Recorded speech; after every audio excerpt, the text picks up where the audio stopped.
नमस्कार मंडळी. रामकृष्ण हरी. नमस्कार. या हळद लावू लागायला.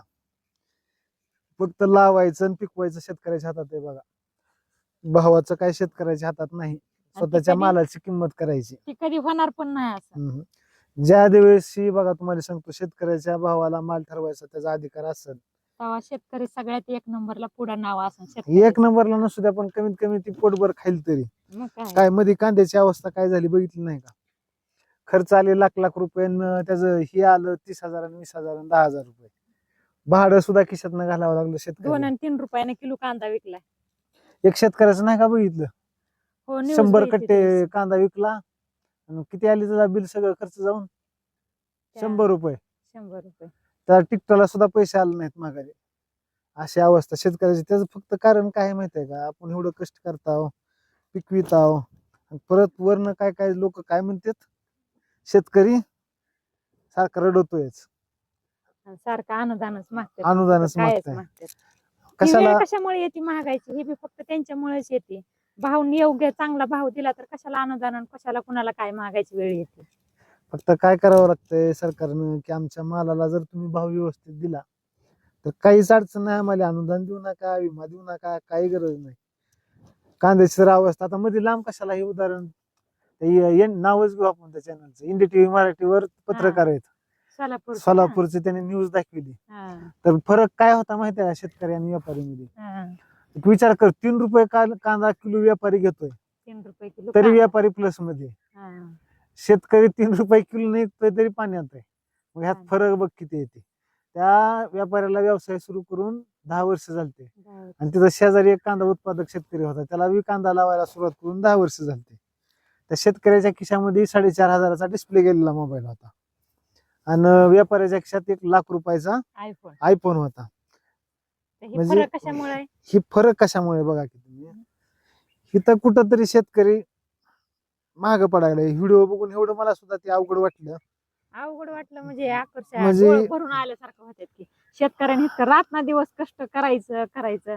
अशी लाईट आली म्हणून तर आहे का ना, असं भाकर खाता खाता उठून जावं लागतं की त्याला पाणी द्यायचं, पुन्हा मग कामाला बाया लावायच्या, खुरपणं, खातं काढणं, रात्र दिवस एक करावं लागते. ती विकायचं किती? 2 आणि 3 रुपये किलोनं. 3 रुपये किलोनं विकून त्याचं हे सुद्धा निघत नाही, भाडं सुद्धा निघत नाही.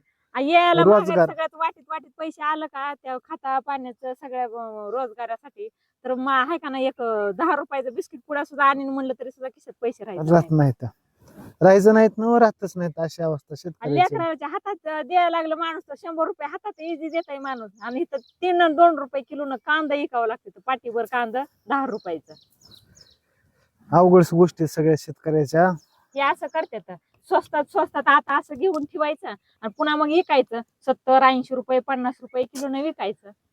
व्यापाऱ्याची बी काही चूक नाही ग. शासनानं धोरण जर व्यवस्थित ठरविलं की बाबा शेतकऱ्याचा कांदा लय ना ग 10 ते 12 रुपयेच किलो, ती फोन वाजत असेल म्हणून चालते, ऑर्डर यायला लागल्यात आपल्याला. ती ऑर्डर चालू आहे त्यामुळे ती मेसेज लागलेत, तुम्ही पण ऑर्डर करा. एकदम छान छान मसाले आहेत आपल्यापाशी. आता दाखवली अशी लिस्ट पण आहे का नाही, 1 तासाचा व्हिडिओ होईल. एकदम छान छान मसाले आहेत. आणि आपण नियोजन केलंय कशामुळे? आपला ही मिरचीचा व्यवसायमुळे, ह्याच्यामुळे. कारण ह्या शेतामध्ये आहे का ना, अशी अक्षरशः रडायची बारी येते, रडायची. त्या कांद्यानं तर बघितलं तुम्ही काय भाव केला त्या कांद्यानं. त्यासाठी म्हणलं आपलं शेतीला काहीतरी एक जोडधंदा असा असावा की आपलं त्यातून 4 पैसे राहिला बी पाहिजे आणि दुसऱ्याला चांगलं बी खायला दिलं पाहिजे. नुसतं 4 पैसे राहावंच म्हणून नाही चालू केलेलं आपण आहे का नाही. शेतातलं ओरिजिनल आहे, तुमच्या पोहोचत आहे का? हे सगळं ओरिजिनल आहे, आपण स्वतः बनवलेलं आहे. सगळं सेंद्रिय शेती करतो. हळद आहे ही हळद पावडर आपली, ही घरची हळद आहे. त्यामुळे आहे का ना, आपण हळद पावडर आहे का ना, एकदम ओरिजिनल 1 नंबर क्वालिटीची हळद. मसाला सगळं आपलं सगळं घरी साधं बनवलेलं आपलं गावाकडचं. काही सुद्धा केमिकल नसते आपल्या मसाल्यामध्ये. म्हणून थोडं आम्ही बदल केलेत, पण नुसतं पैसे कमवायलाच नाहीत केलेलं. तुम्हाला बी 4 पैसे क्वालिटी चांगली भेटावी, 4 पैसे आम्हाला बी राहावं. कांदा काढून कोथिंबीर पिरली ती बी पाण्यात गेली, दुसऱ्यांदा पिरली ती बी पाण्यात गेली, दुसरी पिरली ती बी पाण्यात गेली. किती बुडालं कोथिंबीर? कांद्या घेऊन 30,000 रुपयाला आम्ही ह्याच्यात गेलो, पाण्यात गेलो त्या कोथिंबीरीच्या. आता पाऊस पडला की आता सोयाबीन पेरायचं झालं, पुन्हा सोयाबीन काढायच्या टायमाला पाणी आलं की गेलं सगळं त्या पाण्यामध्ये वाहून. सोयाबीन हातात येऊस तर त्याचं काही खरं नाही. पुन्हा ती काळं सोयाबीन कुठं 1000 रुपये पुन्हा त्याला भाव त्या काळ्या सोयाबीनला. एक डबा ठेवलेला असतोय, त्यात घातलं सोयाबीन, हवा चेक केली की झालं, भाव ठरवायचा. लय हवा आहे.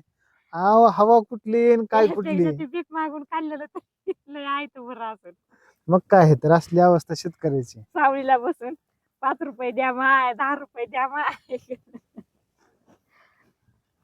इतकं झटावं लागतंय. हो का, आता सुद्धा कसा घाम आला आहे काय है का.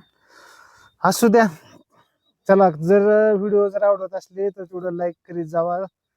चॅनलवर नवीन आला असला तर सबस्क्राईब करीत जावा. आणि तेवढं आपले मसाले एकदा पाव किलो का होईना आपण ऑर्डर करून बघा. जर आवडले नाहीत तर महागारी पाठवा, पैसे तुम्हाला महागारी टाकता. रिटर्न हा महाग. ते कपडे पिपडे कसं महाविल्यावर असतंय. हा नाही तसं चांगला आलं की रिटर्न. तसं आपला मसाला बी तुम्हाला नाही का चांगला लागला तर नक्की महागारी पाठवा. पण तशी वेळ येणारच नाही, कारण आपला मसाला तसा आहे. 200 किलो मसाला विकला, एक जण सुद्धा म्हणलेला नाही की मसाला चांगला नाही आणि तुमचा. चालू करून फक्त 1-1.5 महिना झाले हा. आताशी. असो, चला घ्या काळजी तुम्ही तुमची. चला घेता पाऊस आम्ही येईल, हळद लावा लावून. पटपट हळद बरं आता. चला.